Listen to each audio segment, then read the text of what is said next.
Hello dear kids, welcome to the class of day 12. We are here with the part 2 of the chapter Is Matter Around Us Pure for standard 9.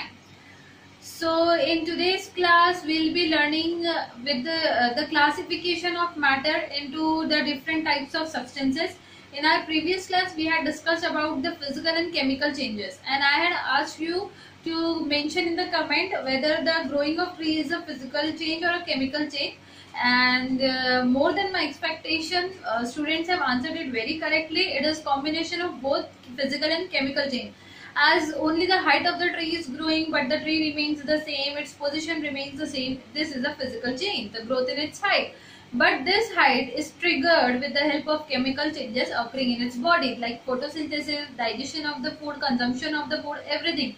So growing of trees is basically both chemical and physical change. Very well done. Good. So let's move ahead towards today's topic. I want every one of you to draw a small classification of types of matter in your registers. First thing which is required is kindly make your register tilted horizontally. In landscape mode, you have to draw this classification of different types of matter, which I'll be explaining one by one. So you can draw it first of all so that we can start. Okay. So matter is basically broadly divided into two different categories: pure substances and mixtures, as you can see here. So what are the pure substances? As the name suggests, pure means what? The substance which contains only one kind of particle, one type of substance, one type of material, which is unique, which is uniform, which is same throughout, right? So the composition of any substance which has only one kind of particles as its constituent will be the purest substance, right? So pure substance is basically homogeneous kind of substance, homogeneous material. Homogeneous means what? Home घर है ना. So घर पे सब लोग कैसे होते हैं? एक ही टाइप के, एक जैसे लोग होते हैं. We are a family, so one kind of people we all together are. So homogeneous means one kind of people. From this we can make a trick that homogeneous means only one kind of substances. सिर्फ एक जैसा kind of material throughout होगा, single phase होगा, पूरा uniform होगा, तो वो material होगा homogeneous. So pure substances are basically homogeneous substances which has only one kind of particle in them. Their composition is highly unique.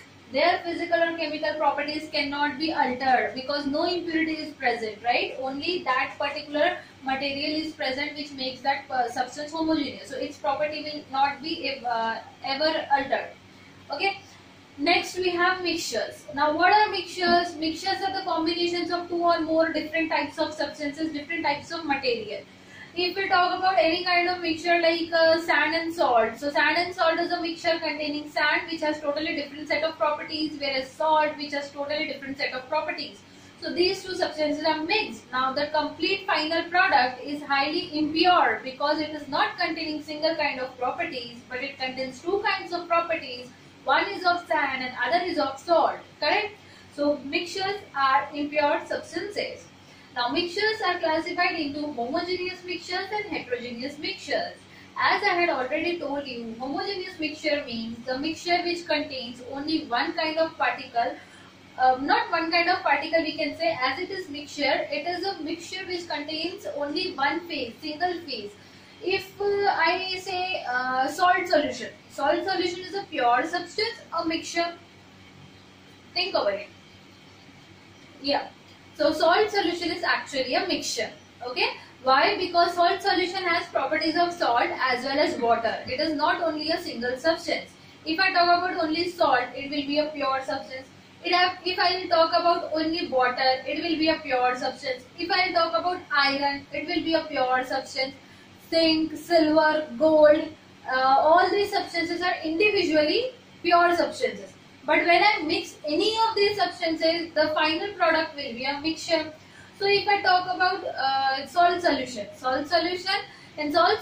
only you are able to see only single phase. पूरा का पूरा आपको एक जैसा दिखता है. टाटा शुद्ध नमक पानी में घोलो तो क्या होता है? पूरा का पूरा ग्लास आपको ट्रांसपेरेंट दिखने लगता है. वो एड में आता है ना, जिसका दाना दाना एक समान, और पानी में डालते ही पूरा का पूरा घुल जाता है. पानी में कहीं भी अलग से सॉल्ट नहीं दिखता है. तो उस चीज को बोलते हैं जब पूरा एक जैसा दिख रहा है, यूनिफॉर्म फेज में है, हम ऐसा कहेंगे हमारा मिक्सचर। और उस यूनिफॉर्म फेज में जब मिक्सचर रहता है तो वो होमोजेनियस मिक्सचर होता है। So homogeneous mixture is a kind of mixture which has uniform phase throughout. While I am explaining the definitions, I want you all to write these definitions below this chart. Once you have drawn this chart, keep putting subheadings and writing the definitions of the things which I am telling. Okay? So first thing which I told about was pure substance. If you have not jotted down the definition, please video rewind करो और उसको note down करो। Mixture का definition note down करो, तो homogeneous mixture का note down करो। अब heterogeneous mixture, so homogeneous mixture has only one type which is true solution, which will be learning in detail later on. Okay, अब heterogeneous mixture क्या होता है? A mixture which has non uniform phase, which has non uniform phase. जैसे मैंने sand और पानी को mix कर दिया, एग्जाम्पल आप मेंशन कर लेंगे, ठीक है। सैंड और पानी को मिक्स किया तो क्या आपको दो लेयर दिखती है वहां पे, या पूरा एक जैसा दिखता है? ऑफ कोर्स नीचे सैंड अलग दिखता है, बॉटम में पानी ऊपर अलग दिखता है। अब मैंने ऑयल प्लस वाटर किया तो आपको क्या होगा? नीचे वाटर दिखेगा, ऊपर ऑयल दिखेगा। So such kind of mixtures which are in non uniform phase, मतलब दो अलग अलग या दो तीन चार फेजेस दिख रहे हैं, पूरा एक जैसा नहीं दिख रहा है, ठीक है। The mixtures which are in non-uniform phase are known as heterogeneous mixtures. Heterogeneous. Hetero means different. Okay. Now there are two types of heterogeneous mixtures: suspension and colloid. Suspension and colloid. Now coming back to our pure substances. So pure substances are basically classified into two different types: elements and compounds. So elements are the pure substances which have only one kind of particle which cannot be ever further subdivided. So atom, any atom of any substance, element is the smallest, purest particle. Okay, atom can be subdivided into subatomic particles, neutron, proton, electron, but these particles cannot stand on their own individually to represent the properties of any material. Proton is अलग से एक अलग particle है, लेकिन अगर मैंने proton बोला, मैंने जिंक का प्रोटॉन निकाला, गोल्ड का प्रोटॉन निकाला, सिल्वर का प्रोटॉन निकाला, और मैंने बोला कि ये गोल्ड का, ये सिल्वर का, ये जिंक का, ऐसा कोई नहीं बोल पाएगा। सारे प्रोटॉन सेम है, सारे प्रोटॉन एक जैसे है। तो प्रोटॉन अपने आप में किसी सब्सटेंस की प्रॉपर्टी नहीं दिखा सकता, इसलिए प्रोटॉन जो है वो स्मॉलेस्ट प्योरेस्ट पार्टिकल हम नहीं बोल सकते, उसको एलिमेंट नहीं बोल सकते। एलिमेंट मतलब जिंक पूरा का पूरा, गोल्ड हो गया, सिल्वर हो गया, उसका सबसे छोटा पार्टिकल कौन होगा इंडिविजुअली? एटम। एक एटम वो होता है जिसके पास पूरे जिंक की प्रॉपर्टी है, तो पूरा जिंक लो या एक एटम लो तो सेम प्रॉपर्टी रहेगी, ठीक है। तो एलिमेंट का सबसे छोटा पार्टिकल एटम है, या याद रखें। जैसे हमारी बॉडी का सबसे छोटा पार्टिकल एक सेल, तो एक सेल की जो प्रॉपर्टी वो पूरे बॉडी की सेल्स की property, right? Okay, so element is the substance, pure kind of substance which cannot be further subdivided. Clear? It has only one kind of particles in it. The smallest particle of element is atom. These 3 points you have to note down below elements. Examples of elements would be silver, gold, platinum, etc. Now elements are further subdivided into two categories on the basis of physical properties. We have solid, liquid and gaseous elements, right? Physical states. On the basis of physical states, solid, liquid and gases. Again we have plasma and BEC, both instant condensate. So what are solids, what are liquids and what are gases? We have already discussed in our previous chapter.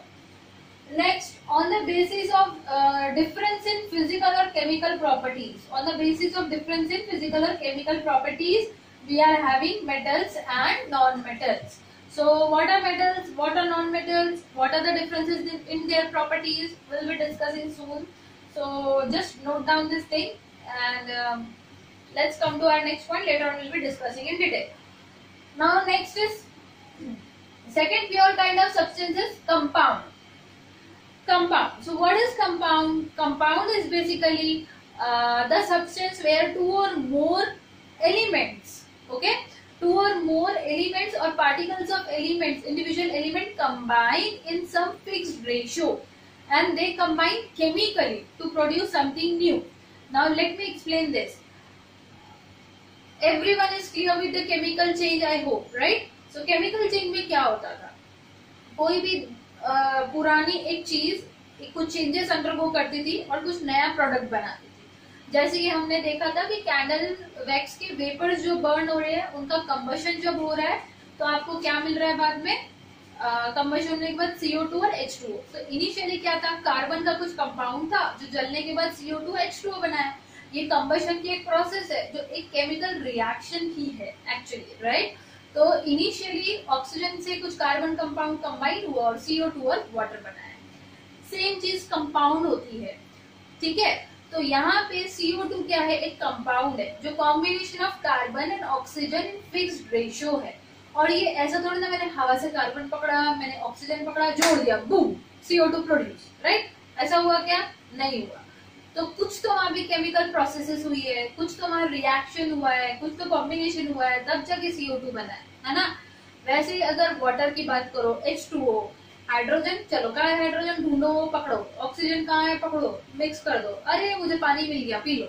अगर ऐसा होता तो राजस्थान या Sahara desert में कभी पानी की कमी होती ही नहीं, राइट। हमारे पास कभी वो मिराज वाला कंसेप्ट आता ही नहीं, लोगों को पानी ऐसी हवा में से मिल जाता, बट ऐसा नहीं होता है, राइट। तो क्यों ऐसा नहीं होता है, क्योंकि हाइड्रोजन और ऑक्सीजन अपने आप कंबाइन नहीं होते हैं, कुछ वहां पे केमिकल रिएक्शन होती है दोनों के बीच, तब जाके H2 और O2 कंबाइन होके हमारे पास H2O आता है। वो भी कैसे आता है, किसी फिक्स्ड रेशियो में हाइड्रोजन चाहिए, किसी फिक्स्ड अमाउंट में मुझे ऑक्सीजन चाहिए। ऐसा नहीं कि मैंने यार सपोज हम कुछ बनाने बैठे, खिचड़ी बना रहे हैं, ठीक है, ऐसा नहीं मैंने 10 किलो चावल डाल दिया और 4 चम्मच दाल डाली, खिचड़ी कभी परफेक्ट बनेगी नहीं। There must be some fixed proportion so that it taste good. Similarly हमारे पास जब H2O बनाना होता है हमें, तो वहां पे हाइड्रोजन और ऑक्सीजन दोनों एक फिक्स्ड रेशियो में कंबाइन होते हैं और केमिकली कंबाइन होते हैं, तब हमें H2O मिलता है। सो compound is a substance, write down the definition. Compound is a substance where two or more elements combine chemically in fixed proportion by mass. Combine chemically in fixed proportion by mass. Let me explain that to you in very short. Now look here. I hope यहाँ पे सब लोगों ने सब कुछ note down कर लिया है. So I am erasing this part to explain you about H2O. Okay? Fine. So look here. Yeah. So H2 plus O2 gives me H2O. Correct? Is it correct? Yeah. So hydrogen का मास होता है 1, ठीक है। यहाँ 2 hydrogen है, तो कितना मास हुआ यहाँ पे, 2 ग्राम of hydrogen. Suppose let's consider mass in gram. Oxygen का मास, एक ऑक्सीजन का मास होता है 16, ठीक है। आप लिख के रख लो, mass of H equals to 1 unit, mass of oxygen atom, ठीक है, एटम लिखो नीचे, equals to 16 unit hydrogen atom, ठीक है, 1 यूनिट एंड 16 यूनिट। सो यहाँ क्या है O2, तो कितना होगा 16 into 2 which is equal to 32 gram, correct, ठीक है। अब यहाँ पे ध्यान से देखिए आप, कितने हाइड्रोजन है इधर, 2, यहाँ पे कितने हाइड्रोजन है, 2, दोनों तरफ 2 हाइड्रोजन है, गुड थिंग। तो इनिशियली मैंने जितना अपना लिया था एलिमेंट, एंड में कंपाउंड बनने के बाद भी उतना ही एलिमेंट मिला। ऑक्सीजन कितने थे, 2, कॉम्बिनेशन होने के बाद हाइड्रोजन ऑक्सीजन के हमें कितने मिलना चाहिए था, 2 ही मिलना चाहिए था, मिला 1 ही है ना। तो कहाँ गया बाकी का 1 है ऑक्सीजन, कहीं गायब तो होगा नहीं। रिएक्शन जब हो रही है, 2 चीजें इनिशियली मैंने कुछ ली है, तो एट दी एंड भी उतनी ही मिलनी चाहिए। मास ऑलवेज रिमेन्स कांस्टेंट, इस यूनिवर्स का मास हमेशा कांस्टेंट रहने वाला है, सिर्फ एक फॉर्म से दूसरे फॉर्म पे जाएगा। Law of conservation of energy जैसे है, वैसे law of conservation of mass भी होता है। मास can neither be created nor be destroyed. So initially जितना है एंड पे भी उतना होना चाहिए, तो हम इसको बैलेंस करते हैं।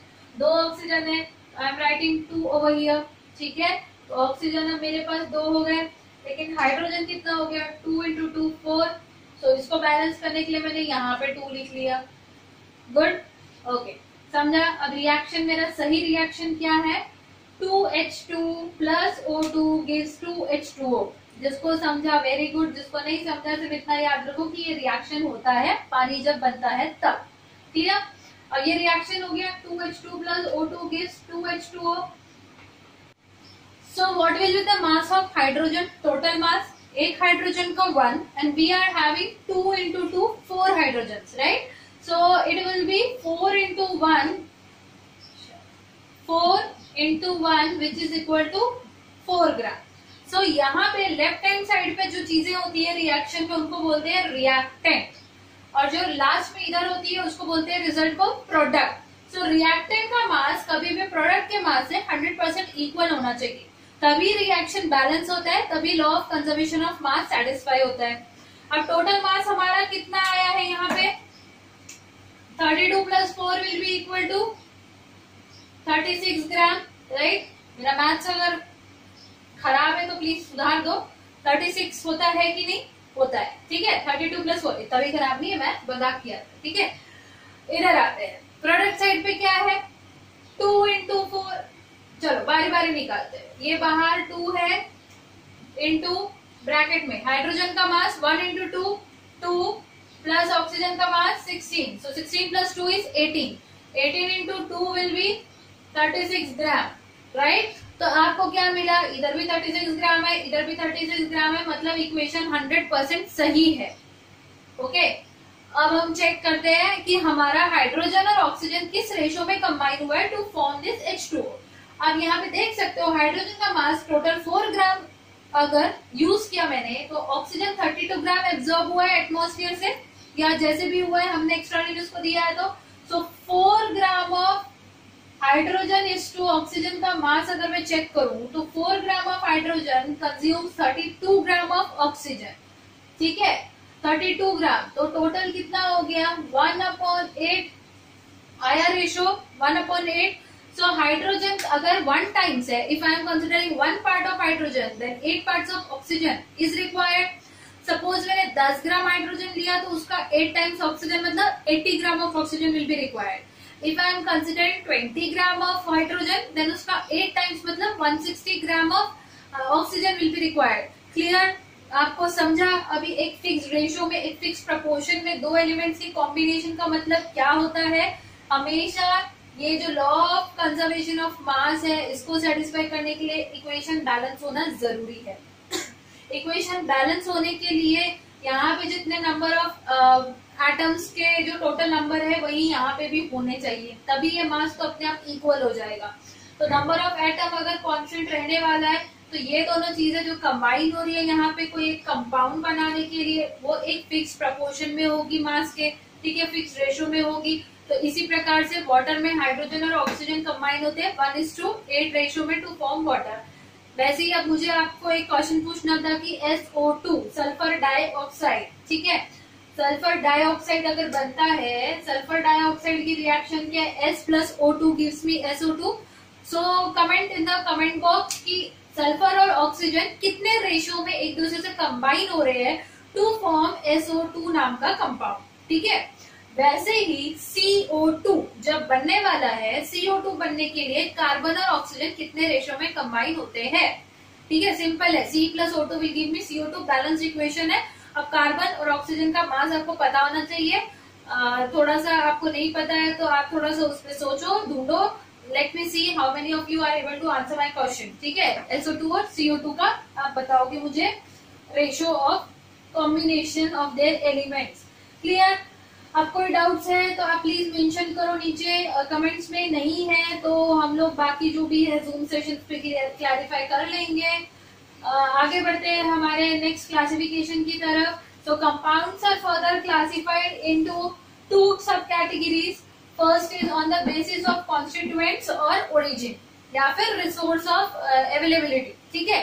तो हमारे पास ओरिजिन की बेसिस पे 2 कंपाउंड्स है, organic compound, inorganic compound. As per the name suggests, organic represents the organ of living beings। तो living रिसोर्स से, किसी पार्ट से, किसी ऑर्गन से अगर कोई चीज आती है तो उसको हम ऑर्गेनिक कंपाउंड बोलते हैं। फॉर एग्जाम्पल आपका लेमन से क्या आ रहा है, सिट्रस एसिड, साइट्रिक एसिड बोलते हो जिसको, है ना, साइट्रिक एसिड लेमन से आ रहा है। Citric acid is a carbon compound, is an organic compound, ठीक है। इसी प्रकार से मिल्क के अंदर, शुगर के अंदर जो भी कंपाउंड्स है, ग्लूकोज हो गया, ये सब नेचुरल रिसोर्सेज से आने वाले कंपाउंड्स है। एक चीज जो आपको याद रखनी है वो ये है कि ऑर्गेनिक कंपाउंड में कार्बन होता ही है. सो ऑर्गेनिक कंपाउंड्स का दूसरा नाम है carbon compounds because they contain carbon is their main constituent. जैसे कि सबको पता है पूरा ऑर्गेनिक जो भी चीज है वो कार्बन से ही बना है, तो उसमें कार्बन रहेगा ही.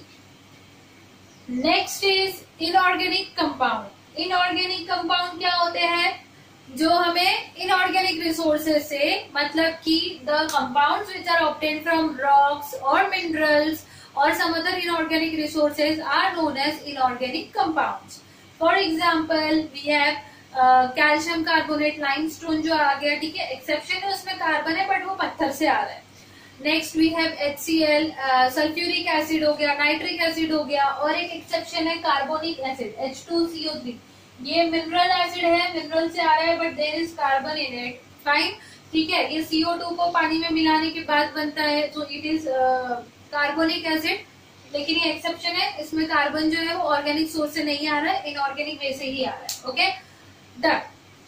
Next, on the basis of their properties, compounds are classified into acid, bases and salts. अब acids क्या होते हैं? The compounds which on dissolving in water give us H positive ion. H positive ion release करते हैं. For example, HCl.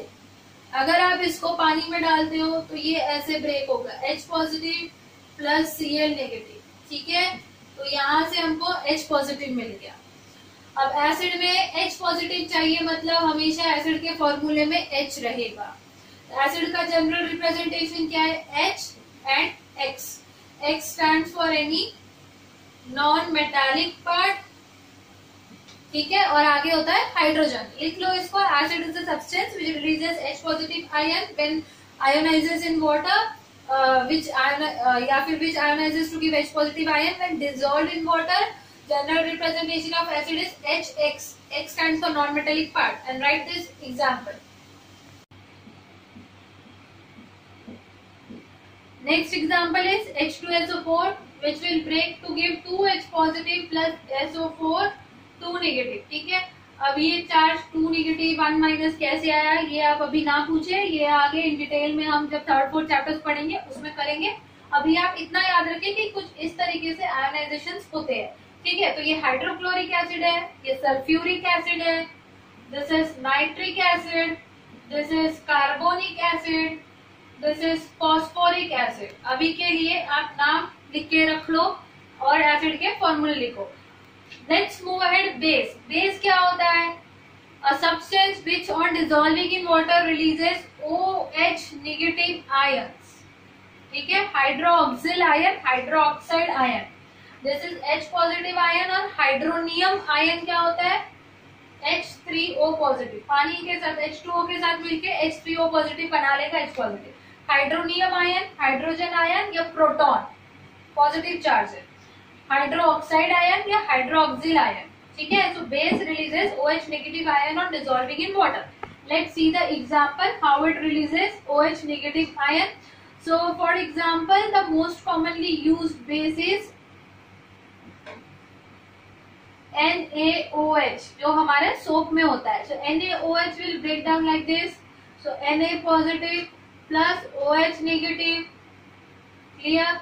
Next, copper hydroxide will give me copper 2 positive plus OH negative, 2 OH negative. ठीक है, यहाँ पे 2 OH है, 2 OH है, तो 2 OH negative. ठीक है, तो इसका रिप्रेजेंटेशन कैसे होगा? M for metal and OH. M stands for metal. So general representation of bases is MOH. Clear? Now one more important note you have to note down. The base which are soluble in water are known as alkalis. The water soluble bases are known as alkalis. Alkali. ALKALI. Bases of all the metals of first group, the metals present in the first group of modern periodic table are basically alkalis, means water soluble bases. So lithium hydroxide, sodium hydroxide, potassium hydroxide, rubidium hydroxide, francium hydroxide, cesium hydroxide. First group के सारे metals के जो basis रहते हैं ये alkalis बनाते हैं, ये सारे के सारे वाटर सोल्यूबल है। क्लियर, इसलिए उनको अल्कली मेटल्स भी बोलते हैं। सेकेंड ग्रुप के जो मॉडर्न पीरियोडिक टेबल के एलिमेंट्स है वो होता है अल्कलाइन अर्थ मेटल्स, उसका हम रीजन बाद में देखेंगे। अब हमारे पास क्या है, सॉल्ट। सॉल्ट क्या होता है, neutral substance which is form due to the combination of acid and base. Neutral substance form due to combination of acid and base. तो एक एसिड जब दूसरे बेस के साथ रिएक्ट करता है तो न्यूट्रलाइजेशन रिएक्शन अंडरगो करता है to form a salt. For example सबसे स्ट्रॉन्ग सबसे स्ट्रॉन्ग नहीं but one of the strongest acid HCl plus NaOH जब कंबाइन होता है, ओके, अब यहाँ जगह नहीं बची, you have to write it down in one statement. HCl plus NaOH, ठीक है, दिस इज प्लस। क्या मिलने वाला है आपको, यहाँ से H निकलेगा और यहाँ से OH निकलेगा, बराबर। H और OH बाहर चला गया तो क्या बचा, Na और Cl plus HOH is H2O, है ना, दो H और O है तो H2O बना, और यहाँ पे एक न्यूट्रल सब्सटेंस बना जिसमें ना H है ना OH है, तो पानी में डालने के बाद ये सिंपल यहाँ से ब्रेक डाउन होगा to give Na positive plus Cl negative, ये दो चीजें देगा। लेकिन कहीं भी H या OH आया क्या, नहीं, है ना, तो ये जो सब्सटेंस है इसी को बोलते हैं हम सॉल्ट। ओके, सो जनरली जो हेलोजेंस है हमारे 17 ग्रुप के एलिमेंट्स मॉडर्न पीरियोडिक टेबल के, कौन से, फ्लोरीन, क्लोरीन, ब्रोमीन, आयोडीन, ये चार एलिमेंट्स हेलोजन इसलिए बोलते हैं, हेलोजन मीन्स सॉल्ट फॉर्मर्स। तो ये जहां भी लग जाते हैं जिस भी सब्सटेंस के पीछे वो जनरली सॉल्ट होता है। For example lithium fluoride will be a salt, potassium chloride will be a salt, sodium bromide will be a salt, magnesium iodide will be a salt, and so on. Clear? So this reaction is known as neutralization reaction. With this, we have finished the classification of compounds completely. वहाँ पे elements का आपको ये clear है, solid, liquid, base. अब बचा क्या है हमारा, मेटल्स एंड नॉन मेटल्स को डिटेल में डिस्कस करना।